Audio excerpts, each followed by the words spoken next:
Assalamu alaikum.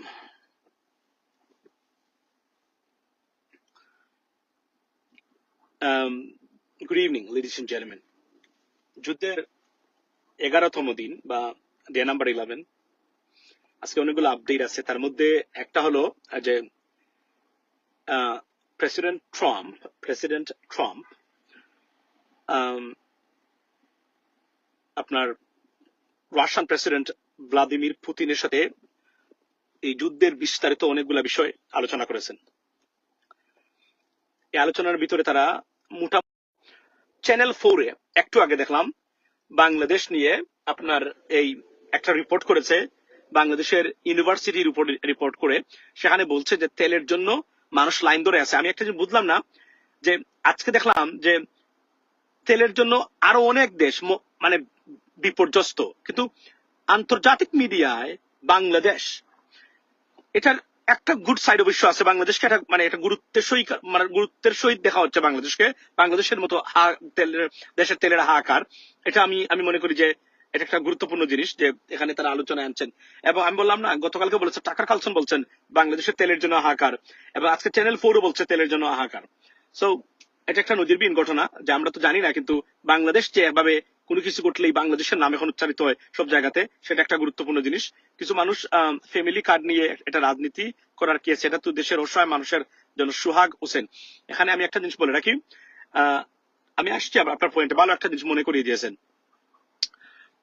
যে আপনার তো আমি if I am not wrong, এই যুদ্ধ থামার সম্ভাবনা আছে আমি দেখা, কেননা ইরান যে এভাবে রিটেলিয়েট করবে, মানে এমন তছনছ করবে সবকিছু, এটা ভাবতে পারেন নাই কেউ।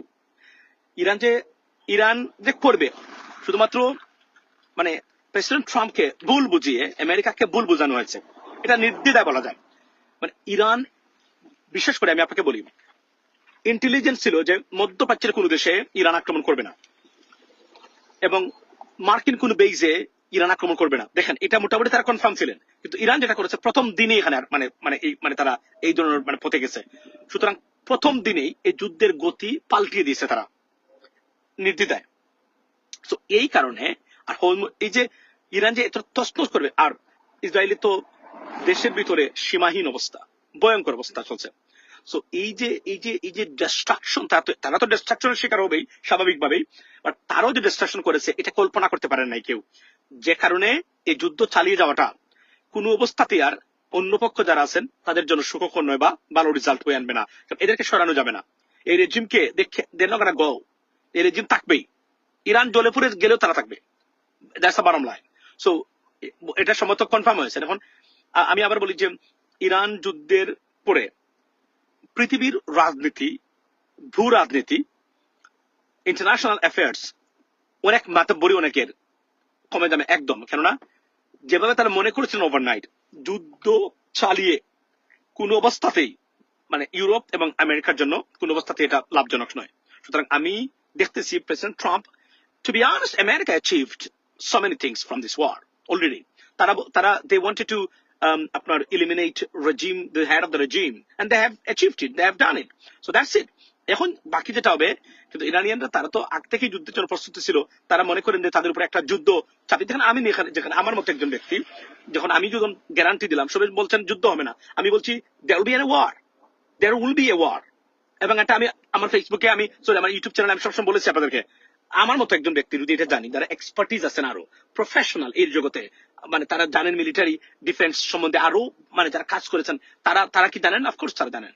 শুধু আমেরিকাকে ভুল বোঝানো হয়েছে যে কিছুই হবে না, কিন্তু ইরান প্রথম 2 দিনেই এই যুদ্ধে তারা টিকে গেছে, এবং এই যুদ্ধ তাদের মতে, কারণ মানে যে ধরনের মানে মার্কিন পরাশক্তি বা আমেরিকান যে মানে সুপার পাওয়ার, তাদের সাথে যুদ্ধে ঠেকা, এর মানে না যে America is weak, they are not. But the problem is this kind of war is gonna be tough to win. This kind of war, এই ধরনের যুদ্ধে it is not possible. তারা তো আর মানুষ মেরে ফেলতে পারবে না সবাইকে, তারা তো চাইলে 10 মিনিটের ভিতরে সব শেষ করে দিতে পারে, but that's not the war, right? As a genocide. So এই জন্যই এই খেলাটা এখন পর্যন্ত গেছে, এবং যুদ্ধ এখানে থামবে। ভাই এসি চালানো শিখতে আমেরিকান যাচ্ছেন 8 জন কর্মকর্তা, দেখে আমার টেসলার এসিটা দেই এখন একটু। এসি আপনি যেভাবে মনে করেছেন, এসি কিন্তু তো সাধারণ জিনিস না ভাই, সাংঘাতিক ধরনের জিনিস, কঠিন জিনিস। এটা আমেরিকা ছাড়া হবে না। তবে আমি আপনাকে বলি, আমি কমন সেন্সের ভিত্তিতে বলছি, বর্তমান যে সরকার আছে এই সরকার এটাতে অনুমোদন দিবে না। এটা আমি নির্দ্বিধায় আমি আপনাকে বলতে পারি, দিবে না। তারা তারা জানে এগুলো হাস্যকর জিনিস, এটা এটা হবে না। আরো একটা জিনিস আপনি তুলছিলেন যে ফ্যামিলি কার্ড নিয়ে, দেখুন ফ্যামিলি কার্ডের ব্যাপারে আমার পজিশনটা ছিল সবসময়, family card maybe a great idea তখন থেকে। দেখুন আমি কিন্তু এটা কট্টর সমালোচনা করি নাই, খেয়াল করে দেখবেন কোন সময় না। আমি আমি আমি মানে মানে আমি কিন্তু তখনই ভাবছিলাম যে মেবি এ গ্রেট আইডিয়া। বাংলাদেশে যে পরিমাণ দুর্নীতি হয়, দুর্নীতির যদি ঠিক মতো 25% to 35% কমানো যায়, এই ধরনের একটা প্রজেক্টে মানে মানে অর্থ সরবরাহ করা, it's not a big deal, it's nothing but a bogus, trust me. এটা এটা সম্ভব। যে ধরনের লুটপাট দুর্নীতি হয়, শুধু এসালামের কাছ থেকে যদি দুর্নীতির 1% আপনি আনতে পারেন, বাংলাদেশের 50 বছরে এই খাতগুলা বাংলাদেশে চলবে, বাস্তব। তো ইট ইজ নট এ মানে লাইক এ মানে আপনার মানে difficult job. Problem is this is not that we are looking for. What we're looking for right now is a good governance, rule of law, দুর্নীতিমুক্ত বাংলাদেশ এবং প্রশাসন। এই যে জ্বালানির ব্যাপারে দেখেন আপনি, ওয়ালাইকুম আসসালাম মইনুল ভাই, এই যে জ্বালানির ব্যাপারে আপনি দেখেন 2 সপ্তাহের ভিতরে বাংলাদেশের জ্বালানির জন্য হাহাকার। এটা আপনার দেশের মারাত্মক দুর্বলতা, মারাত্মক দুর্বলতা। এটা এটা কোনো কথা হইতে পারে? 2 সপ্তাহের ভিতরে দেশে জ্বালানির জন্য হাহাকার কেন হবে? 1 মাস পরে জ্বালানির জন্য হাহাকার হতে পারে, 2 মাসের জন্য তো না, 3 মাসের পরে হতে পারে, এক সপ্তাহের ভিতরে হাহাকার। দেশটা কতটা ফ্রাজাইল, কতটা ভঙ্গুর, এটা থেকে বোঝা যায়। Now can you blame this government? Somehow no, I don't think so. You can blame this government for this crisis. Previous government could be responsible for it because তারা তো এই যে প্রিভিয়াস গভর্নমেন্টের সবচেয়ে বড় সমস্যা কি ছিল? এই দেখেন আসুন, এরা রাজনীতিবিদ ছিলেন না, এরা ফিউচারিস্টিক ছিলেন না, এরা বুঝতে পারতেন না কি হতে যাচ্ছে কয়েকদিন পরে। এটা সবচেয়ে বড় দুর্বলতা ছিল মানে ডক্টর ইউনূস গভর্নমেন্টের। এটা আমি বারবার বলেছি, প্রতিদিন বলেছি যে এদের সবচেয়ে বড় সমস্যা হলো এরা বুঝতে পারে না কখন কি করতে পারে।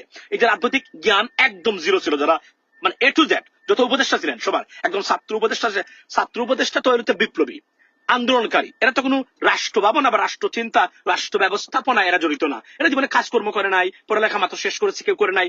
এদের কাছ থেকে তো আপনি এটাও ঢাকা বিশ্ববিদ্যালয় তো আর এটা অক্সফোর্ড বা মিন বা সাংহাই ইউনিভার্সিটি না, হার্ভার্ড না, রাইট, বা আপনার ইয়েল না, যে এদেরকে আপনার প্রথম বর্ষেই বানিয়ে তুলে কিভাবে ডিবেট করতে হবে আর কিভাবে ম্যানেজমেন্ট করতে হবে গভর্নমেন্টে বসায় দিয়া সেটা গভর্নমেন্ট বানায় তারা দেখায় কিভাবে কি করতে হয়।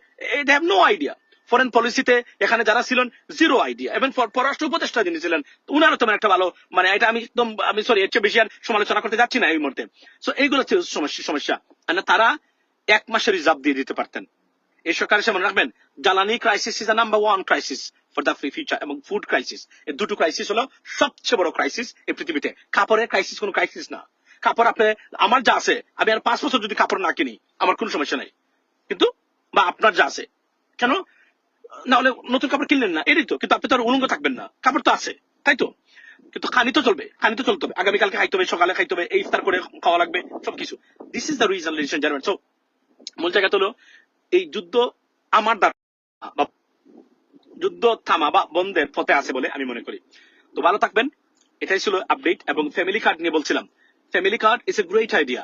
ফ্যামিলি কার্ড পসিবল, এটা যেন কত দরিদ্র মানুষ যারা আছে তাদেরকে দেওয়া, এবং তারা যেন এমন না যে তারা তাদের সার্ভিস বা কাজটাকে সিস্টেমাইজ ভালো করে সিস্টেমে আনতে হবে এবং দুর্নীতিমুক্ত রাখতে হবে। এটাকে একদম অত দরিদ্র গরিব মানুষ যারা তাদেরকে দেওয়া যাবে। কিন্তু আবারও বলছি, দেশে এই কার্ডটা সমস্যা না, সমস্যা হলো সুশাসনের অভাব। সুশাসন ফিরিয়ে যদি আনতে না পারেন, 100টা কার্ড দিলেও আপনার কোনো কাজ হবে না। যেখানে আমার মানে কথা বক্তব্য ওই জায়গাটা সবসময় ছিল, এখনো আছে। So family card is a great idea, nothing wrong with that, definitely. But এটা বুঝতে হবে আপনাকে, এটা দুর্নীতিমুক্ত মানে রাষ্ট্র করতে গেলে প্রাতিষ্ঠানিক যে রিফর্মস এবং প্রতিষ্ঠানগুলোর যে মানে মানে মানে স্বাধীনতা, সেগুলাকে দিতে হবে। জুডিশিয়ারিতে হাত দেওয়া যাবে না। আপনার জুডিশিয়ারি নাই মানে আপনার কিছু নাই, মানে আপনি বাংলাদেশের নাগরিক হিসেবে you are just stripped off, মানে আপনি উলঙ্গ অবস্থায় নাগরিক হিসেবে আছেন। আপনার কোনো কাপড় নাই, কিছু নাই, কোনো অধিকার নাই, ছায়া নাই, আমব্রেলা নাই, যদি জুডিশিয়ারিতে হাত দেয় তারা।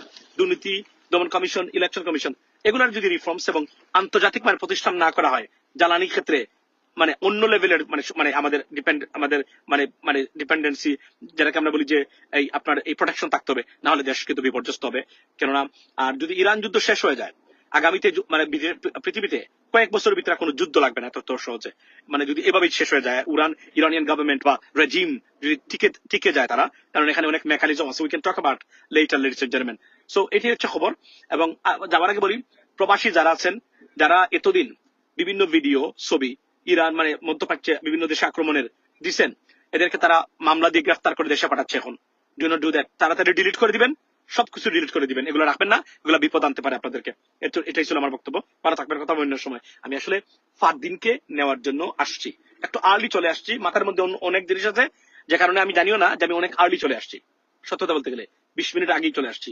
আমি তো মনে করেছি যে আমি আসছি অন টাইমে, দেখা যায় 20 মিনিট আমি এদিকে তাকাচ্ছিও না বিভিন্ন কারণে, মাথার মধ্যে অনেক টেনশন আছে। সো এই কারণে, সো এর জন্য অপেক্ষা করতেছি, আর 15 মিনিট পরে তাকে পিক আপ করবো, তারপরে তাকে নিয়ে চলে যাবো।